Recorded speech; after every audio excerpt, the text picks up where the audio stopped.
I thought I'd be further in my emotional journey, but looking back and hearing myself talk, I kind of feel the same. Welcome to Nature Talks. I can't believe we pulled it off. I know, I can't believe you're here. I can't believe I'm and here. I can't believe we're here. I know, look at these guys. That is just too precious. There's just too much good stuff. And you got your little one as well. Yeah, I hope she'll behave. I think she's going to behave. Okay. How's it going?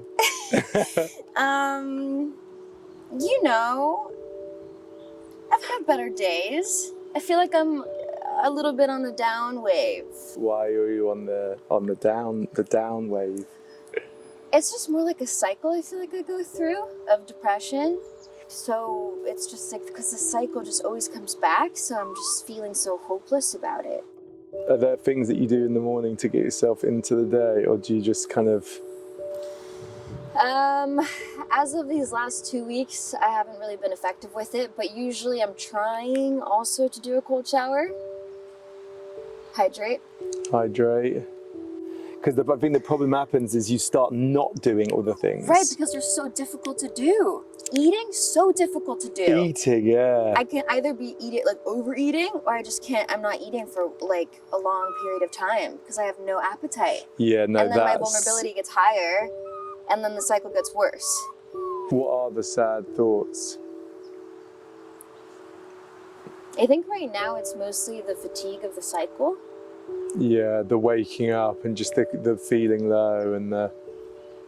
And then overcoming it, and then it happening again, and then overcoming it, and then it happening again.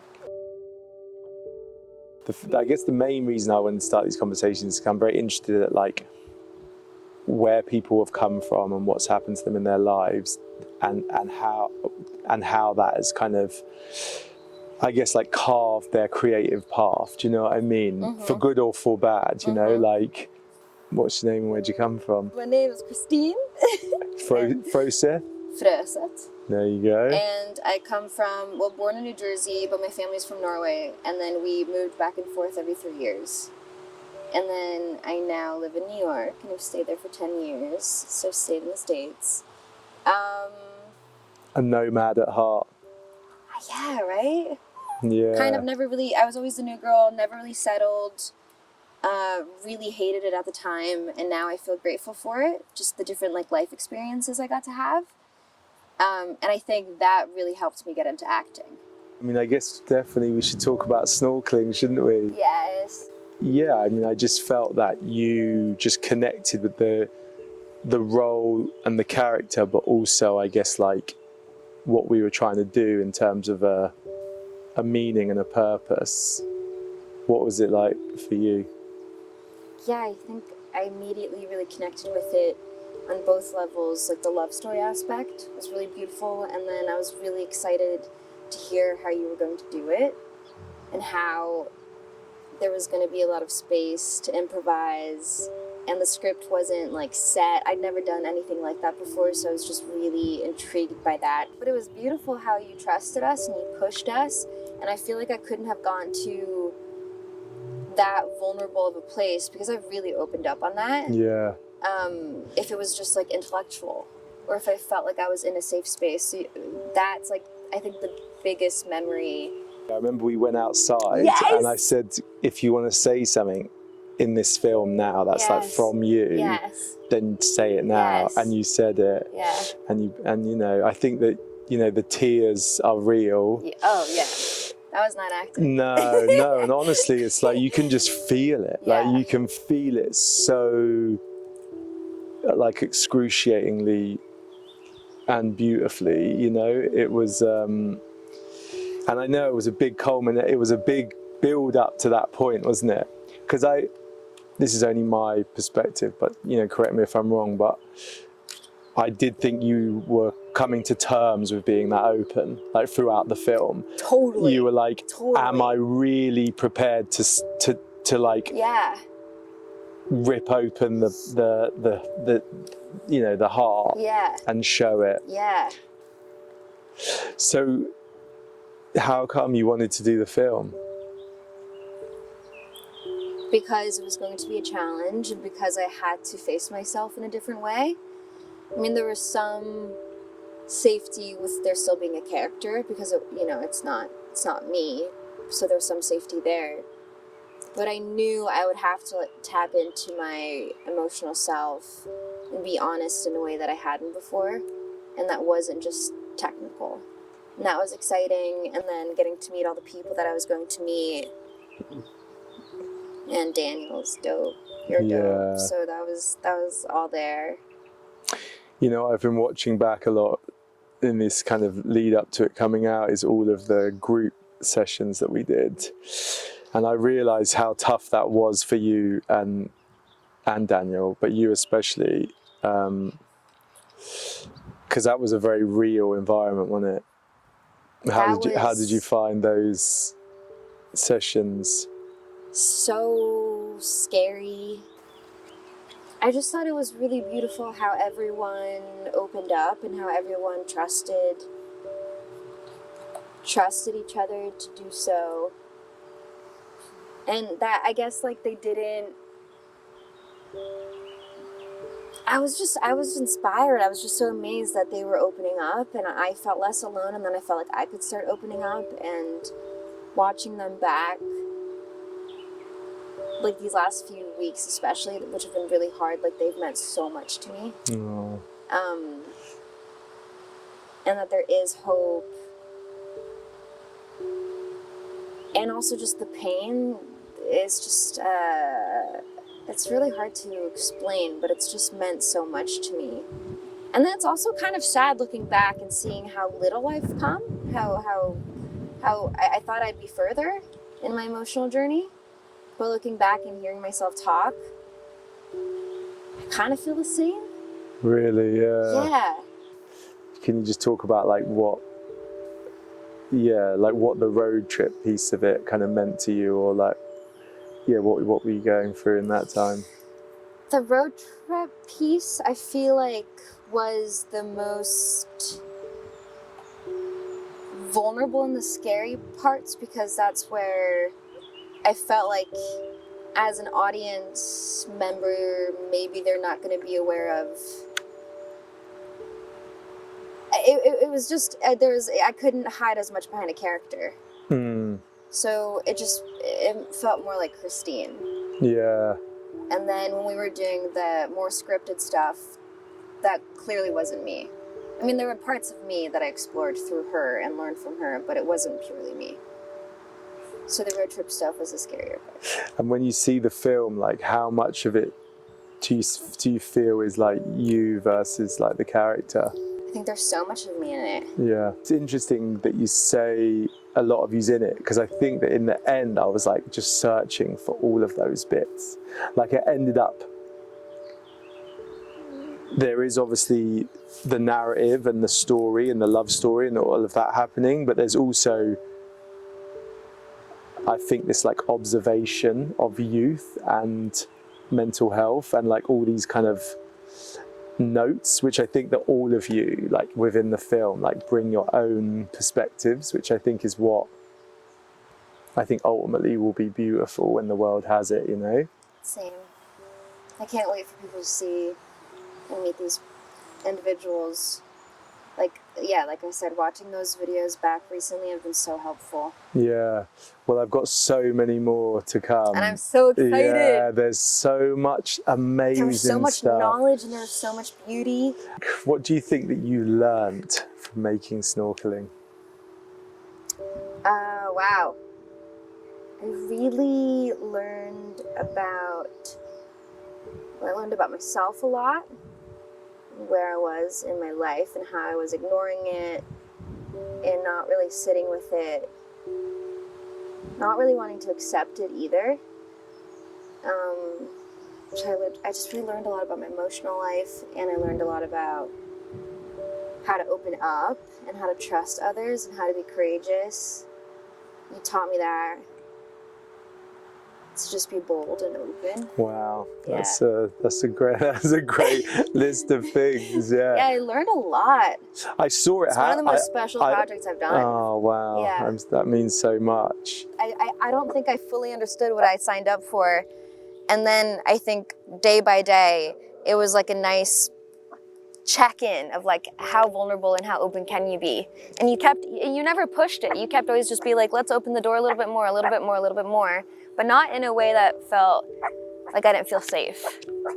Well, yeah, I mean, and I guess the moment from like that first interaction to then you like standing in the middle of like a huge empty room, you know, kind of delivering ultimately the final message of the film. Yeah. You know? Yeah.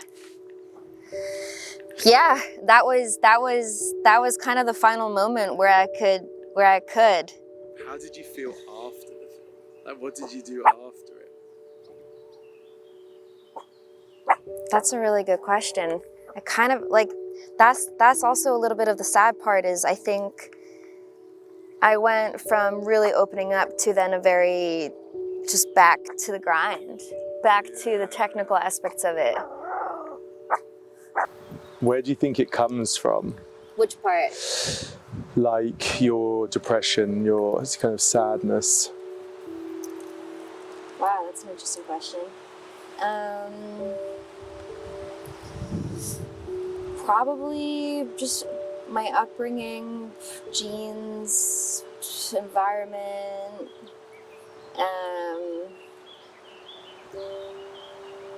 Yeah.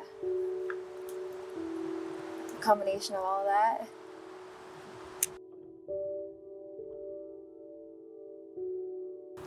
I think a lot about how what we definitely have as maybe like problems in our life and in our brain and all these things is actually like what is a part of what's made us great at like what we do. You know, because I really believe that all we have, right, is our perspective and our POV. So obviously if you've gone through a lot and you've faced a lot, your POV is just, because it's not, I don't think it's an accident that you've done so well. Do you know what I mean? I struggle with shame a lot, and especially around my emotions because I do go in such extremes. But I'm also trying to be grateful that because of my sensitivity and because I can access it, I do think instinctually my acting can be more truthful. 100%. So that's something I'm trying to focus on that's a positive. Do you think that you like bury yourself in work? I think so. Yeah. I think because I feel so unsuccessful in my personal life, I've just like put everything into my work life. That's such an interesting concept. What do you think successful in your personal life is? I guess just really living accordingly to your values, taking care of your friends, your relationships, being a good daughter, being a good sibling. And you don't think that you've done all those things? I think I try, and I think I have a lot of regrets and things that I would definitely do differently, especially like with my family. That's been really hard and challenging, and I think haunts me quite a lot. And now I do feel like I've become a way better friend. Like I think with our work, it's so easy to get like into the bubble and kind of like forget about your personal life because you're just on set and you're like living in a different country, and that seems to be like your life. But now I'm really trying to nurture my friendships. I feel like you got so much time to do all those things, you know? That's also hopeful, and I appreciate that. What inspires you, and how would you like to inspire the world? I mean, art inspires me, conversation inspires me, openness, kindness, love. I think ultimately love is a big thing, and that can mean so many different things. But just truly loving people with where they're at.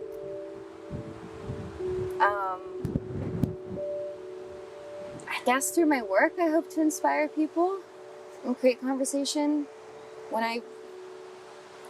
Mostly when I think of what job I'm going to do, it's mostly in regards to what the themes are, and I'm mostly passionate about grief and mental health. So like diving into that and exploring that, and if that can help someone feel like there's hope, or they can feel inspired to continue living or feel inspired to do other things, and that's kind of the goal. And what are you trying to, what is your hope for your career and all your creations for the future? I guess my hope is just to keep doing honest work.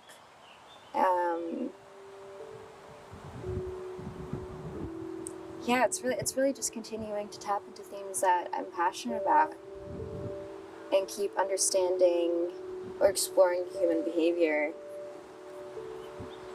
It's kind of It was a great list. It was passion. a great list of things that you're inspired by. What are you inspired by? Wow. Fearlessness. Mm-hmm. I love watching people just like do whatever they want to do, you know. I really am inspired by that. I'm inspired by music. Mm-hmm. I think I'm inspired by just people. I know that's broad, but like I find just people so kind of fascinating and inspirational. And I think like the resilience of people, you know, like I feel like everyone is going through such hard things. Like, and it's interesting when you do talk to people who are going through stuff like that. Yeah, I just find them so inspiring that they're able to keep going and they're able to still even find beauty and joy or anything in the world when like what they've gone through is so kind of heartbreaking or difficult, you know?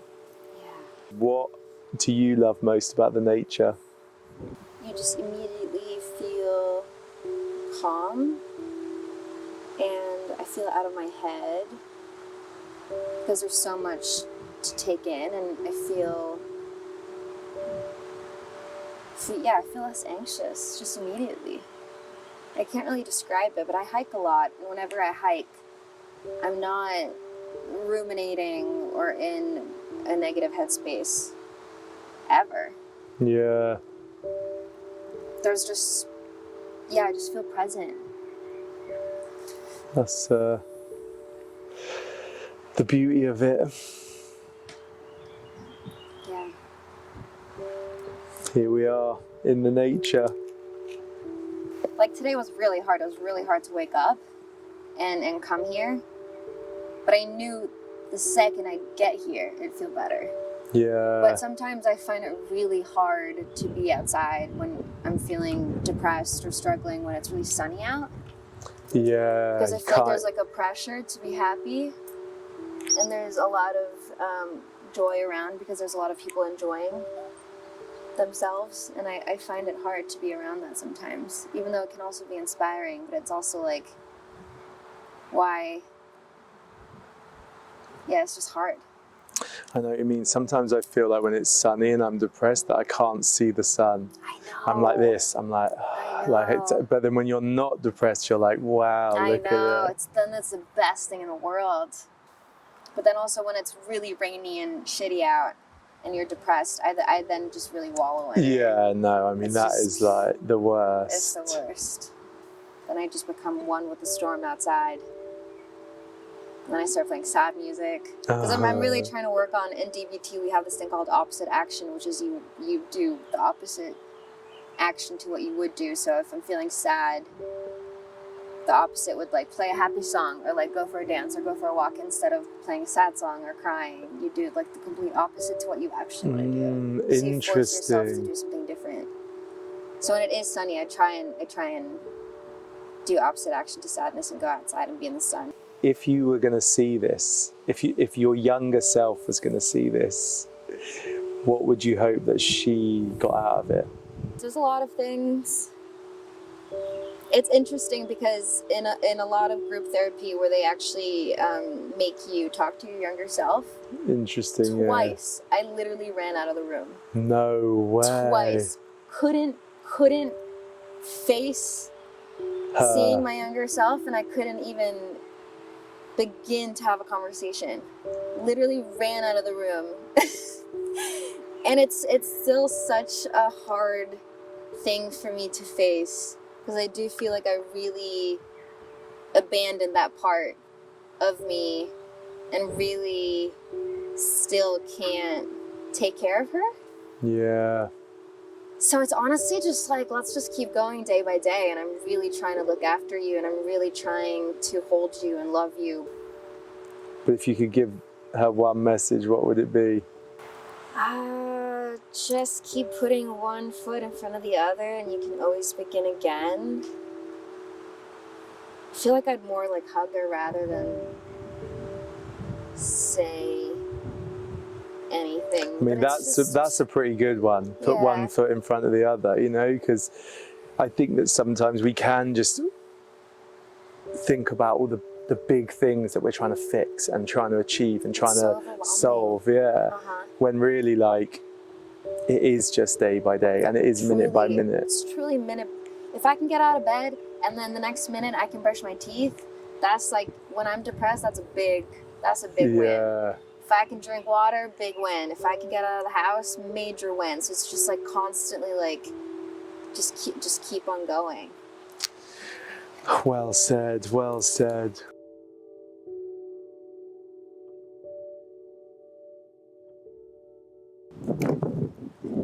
If there was a young person watching this today